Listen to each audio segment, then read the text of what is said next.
ಆಮೇಲೆ ಇನ್ನೊಂದು ಲಾಸ್ಟ್ ಹಾಕಿ ವಿಚಾರ ಮಾಡ್ತೀನಿ, ಕೋಳಿಕಿರಿ. ನಾ ಸ್ಕೂಲ್ನಾಗಿದ್ದಂಥ ಟೈಮ್ನಾಗ ಅದನ್ನು ಹುಳು ತೆಗೆದಿದ್ರು.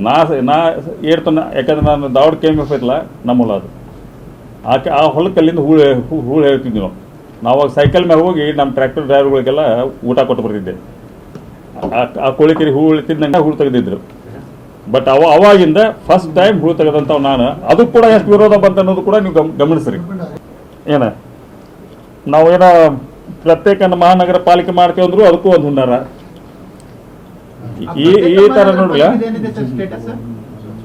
ಹಾ, 1 ಮಿನಿಟ್. ಮೊನ್ನೆ ನಾವು UGDಗೆ ಕಾರ್ಪೊರೇಷನ್ ಅಲ್ಲಿ ಪರ್ಮಿಷನ್ ಇಕ್ಕಂದ್ರೆ ಕಾರ್ಪೊರೇಷನ್ ಇಂದ GB ಪಾಸ್ ಮಾಡಕ್ ಹೋದ್ರು. ಅದಕ್ಕೆ ಎಷ್ಟು ಅಡ್ಡ ಯಾರು ಅಪ್ಪನ ಮನೆ ರೊಕ್ಕ ಕೊಡ್ತಿದ್ರು. ಅದಕ್ಕೇನಾರ ನಾ ಸರ್ಕಾರದಿಂದ ತರತ್ತೇನೆ ರೊಕ್ಕ, ಅವ್ರ ಅಪ್ಪನ ಮನೆ ರೊಕ್ಕ ಏನು ಕೊಡತ್ತಿಲ್ಲ. ಬರೀ ಇಲ್ಲಿಂದ ಅಪ್ರೂವ್ ಮಾಡ್ಕ ಸರ್ಕಾರ ಕಳ್ಸಕ್ಕೆ ಇದ್ರ ರೊಕ್ಕ ಅಲ್ಲ, ಅದು ಕಾರ್ಪೊರೇಷನ್ ರೊಕ್ಕ ಕೂಡ ಅಲ್ಲ. ನಾ ಸರ್ಕಾರದಿಂದ ದುಡ್ಡು ತರತ್ತೀನಿ. ಇಂಥವಕ್ಕೆಲ್ಲ ಯಾಕೆ ವಿರೋಧ ಮಾಡ್ತಾರೆ? ಏನು GB ಒಳಗೆ ಎಂಥ ವಿರೋಧ ನೋಡ್ಬೇಕು ಅದಕ್ಕೆ? ಯಾಕಂದ್ರೆ ನನ್ನ ಬಗ್ಗೆ ಡೆವಲಪ್ಮೆಂಟ್ ನಾ ಮಾಡಿದ ಡೆವಲಪ್ಮೆಂಟ್ ನೀವು ವಿಚಾರ ಮಾಡ್ಕೊಂಡು, ಹಿಂದೆ ನಾ ಮಾಡಿದ್ದು, ನಾನು ಡಿಸ್ಟ್ರಿಕ್ಟ್ ಇನ್ಚಾರ್ಜ್ ಮಿನಿಸ್ಟರ್ದಾಗ ಕೆಲಸ ಮಾಡೀನಿ. ಇರ್ಬೋದು ನಾ ಸ್ಟೇಟ್ ಫಾರ್ಡಾಗಿ ಮಾತಾಡ್ತಿರ್ಬೋದು, ಸ್ವಲ್ಪ ರ್ಯಾಶ್ ಆಗಿ ಮಾತಾಡ್ತಿರ್ಬೋದು, ಇರ್ಬೋದು ನಾ ಮಾತಾಡಿರ್ಬೋದು. ಯಾವಾಗ ಸತ್ಯ ಇರ್ತೈತೆ ಅದು ನೇರವಾಗಿ ಹೊರಗೆ ಬರ್ತೈತೆ ಅಷ್ಟೇ. ನಾ ಯಾವತ್ತು ಹಿಂದೆ ಹುನ್ನಾರ ನನ್ನ ಜೀವನದಾಗ ಒಬ್ಬ ಮನುಷ್ಯ ಕೂಡ ಇವತ್ತಿಗೆ ನನ್ನ ಲೈಫ್ನಾಗ ಅನ್ಯಾಯ ಅನ್ನೋದು ಮಾಡಿಲ್ಲ. ನಾ ನ್ಯಾಯ ಒದಗಿಸ್ಕೊಟ್ಟೆ.